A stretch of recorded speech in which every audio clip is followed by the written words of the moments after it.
Welcome back to my channel. তো এখন আমি আমার জন্য টিফিন রেডি করছি। তো আমার রান্নাবান্না সব কমপ্লিট হয়ে গেছে। আর আজ ছিল শনিবার, তো ও তো দুপুরে এসে খাওয়া দাওয়া করবে, ওই জন্য আমি একটু লেট করেই রান্না করেছিলাম। আর এখন এই 11টা মতো বাজে। তো আজকে আমি আমার জন্য টিফিনে বানাচ্ছি, আমি ব্রেড একটু ছেঁকে নিচ্ছি। আর কালকে একটু দুধ ছিল, তো ওই দুধটা দিয়ে খেয়ে নেব। কারণ এখন না দুধ বেশি মানে একদিনের বেশি থাকলেই দই মতো হয়ে যায়। কারণ কী যে গরম পড়ছে, মানে কি বলবো, প্রচণ্ড হারে, মানে খড়গপুরে সব থেকে বেশি গরম পড়ছে আমার মনে হচ্ছে। তো আমার টিফিন খাওয়া হয়ে গেছে, তারপরে আমি রান্নাঘরটা পরিষ্কার করে নিয়েছি, এখন ঘর মুছছি। মানে আমি টিফিনটা তৈরি করার জন্য শুধু রান্নাঘরটা পরিষ্কার করিনি। আমি না রান্নাবান্নার পরে আমার যখন রান্নাঘর পরিষ্কার হয়ে যায়, সব কাজ হয়ে যাবে, তখন আমার টিফিন করতে ইচ্ছে করে। কারণ টিফিন করার পরে আমার আর বেশি কাজ করতে ইচ্ছে করে না, একটু কেমন যেন আলসেমিতে ধরে যায়। ওই জন্য আমি শুধু ঘরটা মোছা বাকি রেখেছিলাম। তো এই ঘরটা মুছে আমি চান করব, চান টান করে পুজো দেবো, তারপরে ওর জন্য ওয়েট করব, ও আসবে, তারপরে আমরা খাওয়া দাওয়া করে নেব। আর এখন না মানে ট্যাঙ্কির জল এত গরম হয়ে যাচ্ছে না, মানে কি বলবো, আমার দুপুরে তো চান করতে প্রচুর কষ্ট হয়, পুরো মনে হয় কি জল গরম করে আমি চান করছি।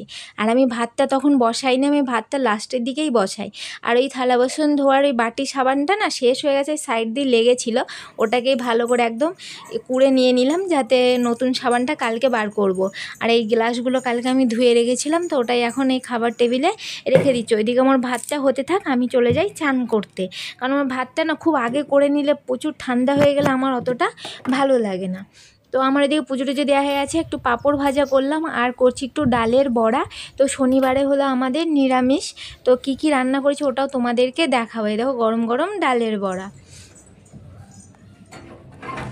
আর দেখো এখন এত গরম পড়ছে যে আমি আর ছাদে জামা কাপড় মেলতে যাইনি।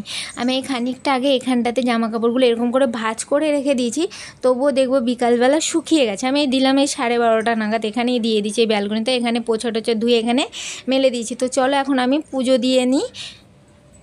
তো এখানে দেখো আমার গোপু সোনা চান করছে। তো গোপুরও না খুব গরম লাগছে, তো গোপুর জন্য না আমি বোরিং চালিয়ে ঠান্ডা জল নিয়ে আসলাম ওকে চান করানোর জন্য। ওর তো খুব মজা লাগছে। আর আজকে যেহেতু খুবই গরম আছে, ওই জন্য ওর জন্য আমি বানিয়েছি দইয়ের শরবত।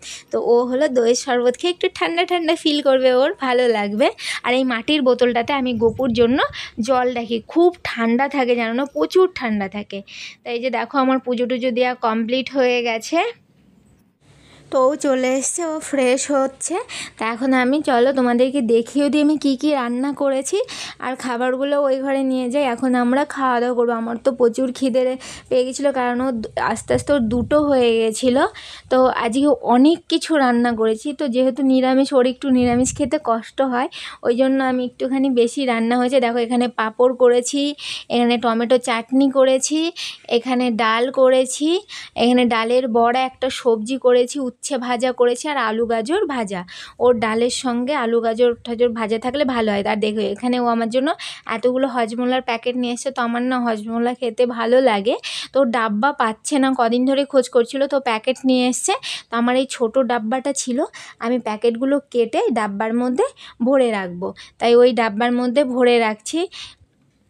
আর এত গরম পড়েছে আজকে, তো দুপুরে ঘুমাতে পারবো না, মানে প্রচণ্ড হারে গরম পড়েছে। ও বলছে আমি কেন যে আসলাম, অফিসে থাকলেই ভালো হতো। তা আমি ওকে বলছিলাম যে দেখো আমি প্রতিদিন থাকি, তাহলে গরমে আমার কতটা কষ্ট হয়। দেখো টিল্লু বসে আছে, আর এই যে ওখানে একটুখানি ফোন ঘাটছে। ও বলছে আমার এই গরমে ঘুম হবে না। তো এখন দেখো গোপালকেও শুয়ে দিয়েছি, গোপু সোনা ফ্যানের হাওয়া খাচ্ছে আর ঘুমাচ্ছে। তো ঘুম তো আর আসেনি, তো উঠে আমি একটুখানি ভাবলাম আজকে দই ফুচকা খাবো, তো তারই প্রিপারেশন নিলাম। ওই জন্য দেখো পুরো ঘেমে গেছি, মানে যে ফুচকার পাঁপড়গুলো অনেক সময় বসে এই গ্যাসের পাশে বসে ভেজেছি, তো পুরো দেখো ঘেমে গেছি। তো ও হলো উঠে পড়েছে, ও আমার সাথে একটু রেডি করে দিচ্ছে। আর অনেকগুলো দই মানে ফুচকা ভাজা হয়ে গেছে, আমি বুঝতে পারিনি। ও বলছে এতগুলো কে খাবে, আমি বলছি আমি খেয়ে নেবো। তো এর মধ্যে একদম সিম্পলভাবে বানাই, কিন্তু খুব সুন্দর লাগে। ওই যেখানে দেখো শশা কুচিয়ে নিয়েছি, ভুজিয়ে জানো এই দিন দোকান থেকে কতগুলো নিয়ে চলে এসছে। আর দেখো কি রোদ্দুর ঢুকছে জানলা দিয়ে। তো এখানে আমি ভয়েসটা মিউট করে দিয়েছি, কারণ ফ্যান চলছিল, তো ওই জন্য। আর আমার এই ফোনটায় দেখো লিপস্টিক না পরলেও মনে হয় লিপস্টিক পরা। তো আমি এখন চলে এসেছি ছাদে। তো চলো এখানেই ব্লগটাকে শেষ করছি। তোমাদের ভালো লাগলে লাইক, কমেন্ট অ্যান্ড শেয়ার।